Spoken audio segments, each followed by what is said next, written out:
Good morning, students.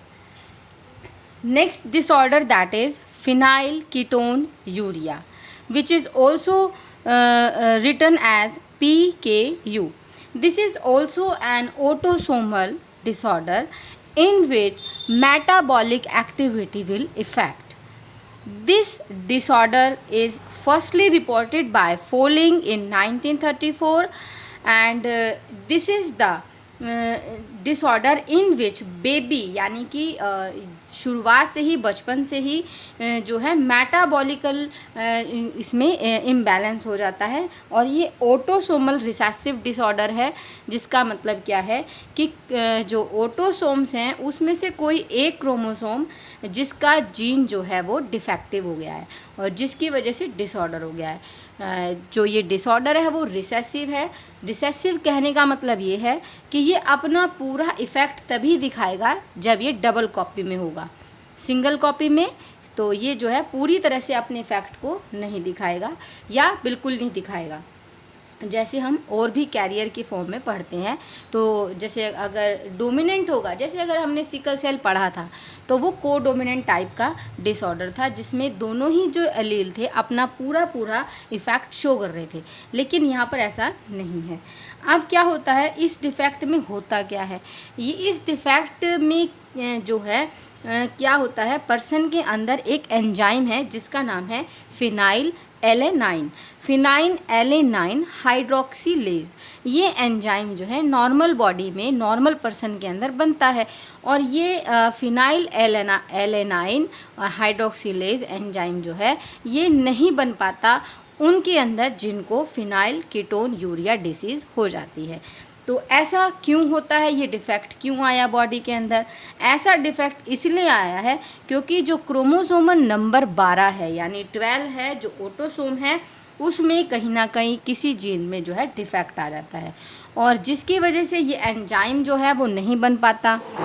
अब हमें ये बात समझनी पड़ेगी कि ऐसा क्या करता है ये एंजाइम बॉडी के अंदर जिसकी वजह से हमें डिसऑर्डर हो रहा है।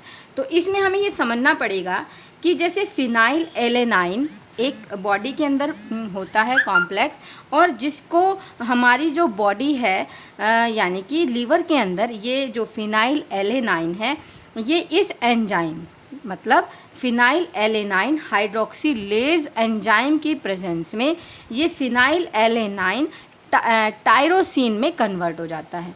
अब ये जो टायरोसिन है ये तो टॉक्सिक नहीं है, तो अब क्या होता है, जिन पर्सन को ये डिजीज़ हो जाती है तो उसमें ये एंजाइम एब्सेंट हो जाता है जिसकी वजह से फिनाइल एलेनाइन एक्यूमुलेट होना शुरू हो जाता है बॉडी के अंदर। और जब ये बॉडी में ज़्यादा एक्यूमुलेट हो जाता है तो बॉडी इसको दूसरे कंपाउंड में चेंज कर देती है और ये फिनाइल एलेनाइन फिर फिनाइल पायरुविक एसिड में चेंज हो जाता है। और ये जो फिनाइल पायरुविक एसिड है ये एक टॉक्सिक कंपाउंड है और ये बॉडी के लिए हार्मफुल है।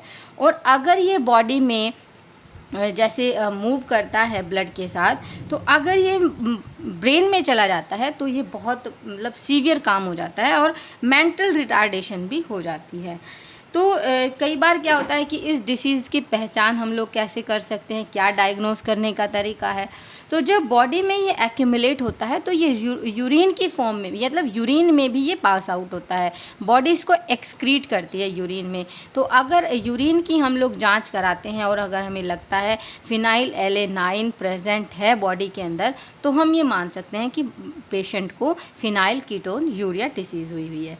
तो ये बिल्कुल सिंपल सा और एक मतलब बहुत शॉर्ट में था एक डिसऑर्डर। इसके बाद हम लोग जो डिसऑर्डर पढ़ने वाले हैं तो वो हम लोग पढ़ेंगे थैलेसेमिया जो है ये भी एक तरह का ऑटोसोमल डिसऑर्डर है और ये भी क्या है, एक तरह का रिसेसिव डिसऑर्डर है। और इसको सबसे पहले कुली ने 1925 में जो है डिस्कवर किया था। डिस्कवर का मतलब ये नहीं है कि ये बॉडी में पहले से नहीं था, डिस्कवर का मतलब यहाँ ये लगाना है कि रिपोर्ट किया था, होता तो पहले भी था लेकिन इतनी अच्छी टेक्नोलॉजी नहीं थी। तो जैसे जैसे टेक्नोलॉजीज़ बढ़ती चली गई तो ऐसे ऐसे जो है बाकी डिसीज़ भी और उनके जो रीज़न्स है उनका पता लग पाया। तो जो सबसे पहले था थैलेसेमिया के बारे में कुली ने 1925 में बताया था। और ये जो डिसऑर्डर है ये मेडिटेरियन सी के आसपास जितने भी जो कंट्रीज़ होते हैं उनमें एक कॉमन टाइप का डिसऑर्डर है। तो अब बात करते हैं कि ये क्या है। ये एक ब्लड डिसीज़ है, यानी कि इसमें जो भी कुछ डिफेक्ट आता है वो ब्लड में आता है। और ये ऑटोसोमल रिसेसिव है, यानी कि कोई ना कोई ऑटोसोम्स है जिसके किसी जीन पर कोई ना कोई डिफेक्ट आता है और जिसकी वजह से ये डिसीज़ हुई। और सबसे बड़ी बात, थैलेसेमिया जो है एक तरह का क्वांटिटेटिव डिसऑर्डर है। याद करो, मैंने सिकल सेल एनीमिया को क्वालिटेटिव डिसऑर्डर बोला था और यहाँ पर मैं थैलेसेमिया को क्वांटिटेटिव डिसऑर्डर बोल रही हूँ। तो वहाँ भी मैंने थोड़ा सा कोशिश की थी आप लोगों को क्लियर करने की। यहाँ पर मैं दोनों को कंपैरेटिवली क्लियर करना चाहूँगी। तो सिकल सेल एनीमिया में एक्चुअली में क्या हुआ था कि हमने बताया आपको कि जो बीटा ग्लोबिन चेन है तो वो चेन है, मान लिया अब उसमें 145 एमिनो एसिड जुड़ने होते हैं, ठीक है। तो अगर क्वालिटेटिव का अगर हम डिसऑर्डर कह रहे हैं तो इसका मतलब ये है कि जो जीन में डिफेक्ट आया है, उस जीन में जो डिफेक्ट अगर आया है, क्वालिटेटिव आया है, तो वो जो नंबर है वो नंबर तो पूरे बनेंगे, यानी कि 45 एमिनो एसिड पूरे बनेंगे, लेकिन क्या होगा, उनकी क्वालिटी चेंज हो जाएगी। जैसे हमने पढ़ा था कि 6th पोजीशन पे क्या हुआ था, ग्लूटामिक एसिड रिप्लेस होकर के वैलाइन आ गया था उसके पास। तो अब इसमें क्या होता है, थैलेसीमिया में क्वांटिटेटिव डिसऑर्डर हो गया। क्वांटिटेटिव का मतलब है कि मान लिया अगर किसी जीन से नॉर्मल पोजीशन में 200 एमिनो एसिड बन रहे हैं तो क्या होगा, क्वांटिटेटिव डिसऑर्डर होने की वजह से क्या हो जाएगा, उसके नंबर में चेंजेस आ जाएगा, यानी कि पूरी तरह से जितने बनने चाहिए थे ना उतने नहीं बनेंगे। तो ये एक तरह का क्वांटिटेटिव डिसऑर्डर है, ये अपने माइंड में रखेंगे।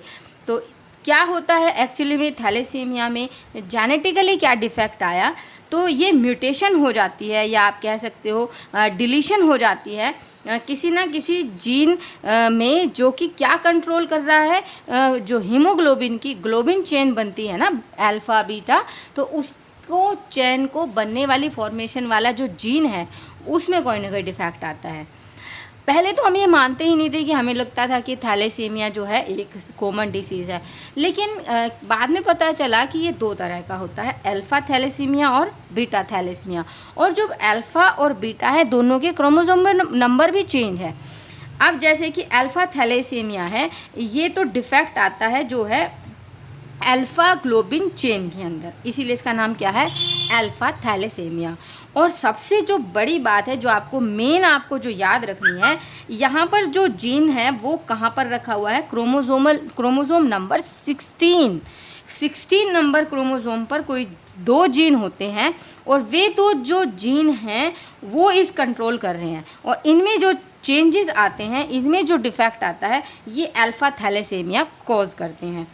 और क्या होता है इसमें अल्फ़ा थैलेसीमिया में, इसमें क्या होता है, number of amino acid in alpha globin chain, क्योंकि अल्फ़ा थैलेसीमिया है तो अल्फ़ा चेन में डिफेक्ट आएगा, तो उसके जो नंबर हैं एमिनो एसिड के वो जितने बनने चाहिए थे उससे कम बनते हैं, तभी तो हमने इसको क्वांटिटेटिव डिसऑर्डर कहा। तो जिसकी वजह से क्या हो जाता है, हीमोग्लोबिन की और आरबीसी की जो है शेप वो चेंज हो जाती है, और जिसकी वजह से जैसे सिकल सेल में हुआ था एनीमिया हो जाता है, जॉन्डिस हो जाता है। और कई बार तो क्या होता है, क्योंकि बोन्स में ही आरबीसीज बनते हैं, तो कई बार क्या होता है, बोन भी चेंजेस हो जाती हैं, क्योंकि डिफेक्टिव ब्लड पूरी बॉडी में सर्कुलेट करता है। और सबसे बड़ी बात जो आती है, हिपैटोस्प्लेनोमेगैली। तो हिपैटोस्प्लेनोमेगैली का मतलब होता है एनलार्जमेंट। हिपैटो वर्ड हम लीवर के लिए यूज़ करते हैं, स्प्लीनो दैट मीन्स स्प्लिन। तो इनका एनलार्जमेंट हो जाता है, बढ़ जाते हैं, जिससे डिसीज़ कॉज हो जाती है। अगर ये डिसीज़ प्रेग्नेंट फीमेल को हो जाती है तो उसके बेबी में क्या क्या हमें सिम्टम्स दिखने को मिलेंगे। एक तो उसका जो लीवर है वो स्वेलन हो जाता है, और जो इसके अंदर जो एब्डोमिनल है उसमें भी बहुत ज़्यादा स्वेलिंग हो जाती है। और सबसे बड़ी बात जो इसको डिसीज़ होती है, जिसका नाम है हाइड्रोप्स फिटालिस, इसका मतलब होता है कि बॉडी में वाटर कंटेंट बहुत ज़्यादा हो जाता है, तो जो कि बहुत ज़्यादा हानिकारक है, हार्मफुल है। दूसरा जो हमारा है thalassemia, that is beta thalassemia. Beta thalassemia में क्या होता है, ये जो है क्रोमोसोम नंबर 11, क्रोमोसोम 11 नंबर पे क्या होता है, डिफेक्ट आता है। और कौन से जीन पे आता है, HBB जीन पे। तो ये क्वांटिटेटिव है, तो इसका मतलब क्या है, जो बीटा ग्लोबिन चेन है उसके एमिनो एसिड नंबर में कम बनेंगे तो ठीक, लेकिन कम बनेंगे। तो जिसकी वजह से ये क्या होता है, थैलेसीमिया, बीटा थैलेसीमिया हो जाता है। लेकिन अगर एक ही डिफेक्टिव एलील आता है तो बीटा थैलेसीमिया के बहुत कम लक्षण उसमें दिखते हैं, जिसको हम ये मान सकते हैं कि वो थैलेसीमिया माइनर हो गया है, छोटा मोटा एनीमिया लाइक सिम्टम्स आएंगे। लेकिन अगर उसके दोनों एलील डिफेक्टिव हों तो थैलेसीमिया मेजर हो जाता है, और इसको हम एक स्पेशल टर्म रखते हैं, कुली एनीमिया, क्योंकि कुली ने ही इसको सबसे पहले डिस्कवर किया था। तो प्रोफेसर कुली के नाम पर ही इसका नाम कुली एनीमिया हो जाता है। तो जो बीटा थैलेसीमिया है उसमें क्या सिम्टम्स देखने को मिलते हैं, इनमें सबसे पहले आता है हीमोलिटिक एनीमिया, यानी कि ब्लड सेल्स टूटने लग जाती है, ब्रेक डाउन होने की वजह से क्या होता है, ब्लड का लॉस होने लग जाता है, तो इसको हीमोलिटिक एनीमिया बोलते हैं।